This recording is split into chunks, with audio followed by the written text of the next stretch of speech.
নমস্কার বন্ধুরা, আজকে আমি তোমাদের সঙ্গে শেয়ার করব হাতে মাখা সোয়াবিন রেসিপি। এখানে আমি সোয়াবিন নিয়ে নিলাম। এরপরে গরম জলে সোয়াবিন ভিজিয়ে রাখবো এই 10 থেকে 15 মিনিটের মতো। এবার একটা চামচের সাহায্যে সোয়াবিনগুলোকে জলের মধ্যে ডুবিয়ে দেব, যেন সোয়াবিনটা ভালোভাবে ভিজে নরম হয়ে যায়। দেখো সোয়াবিনটা কত সুন্দরভাবে নরম হয়ে গেছে। এরপরে হাতের সাহায্যে চেপে চেপে একটা প্লেটে রাখবো। সবগুলো এইভাবে চেপে রেখে দেব।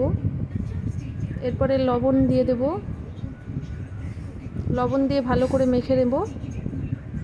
তারপরে দিয়ে দেব হলুদ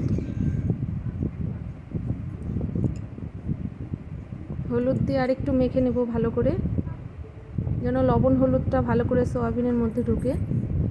এরপরে পেঁয়াজ কুচি দিয়ে দিলাম, রসুন থেতো দিয়ে দিলাম, দিয়ে আরেকটু মেখে এবার দিয়ে দেব আদা জিরে লঙ্কা ধনে বাটা, দিয়ে ভালো করে মেখে এবার দিয়ে দেবো সর্ষের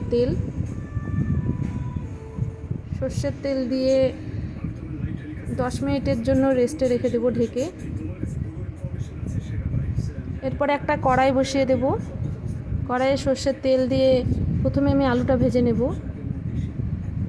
স্বাদ মতো লবণ হলুদ দিয়ে লাল করে আলুটা ভেজে নেব।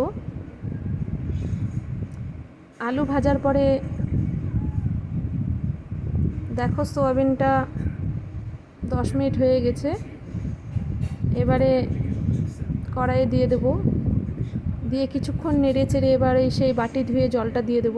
বাটিতে পেঁয়াজ মশলা লেগেছিল, অল্প পরিমাণে জল দিয়ে এবার ভালো করে নেড়ে চেড়ে এবার সেদ্ধ হতে দেব। দেখো মশলাটা কত সুন্দরভাবে আলুর সঙ্গে সোয়াবিনের সঙ্গে কষে গেছে।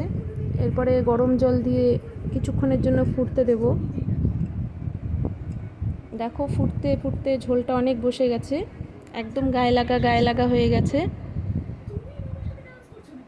তোমরা যদি চাও তাহলে তোমরা গরম মশলা ঘি দিতে পারো। আমি বেশি গরমের জন্য তাই আমি গরম মশলাটা দিলাম না, ঘিও দিলাম না।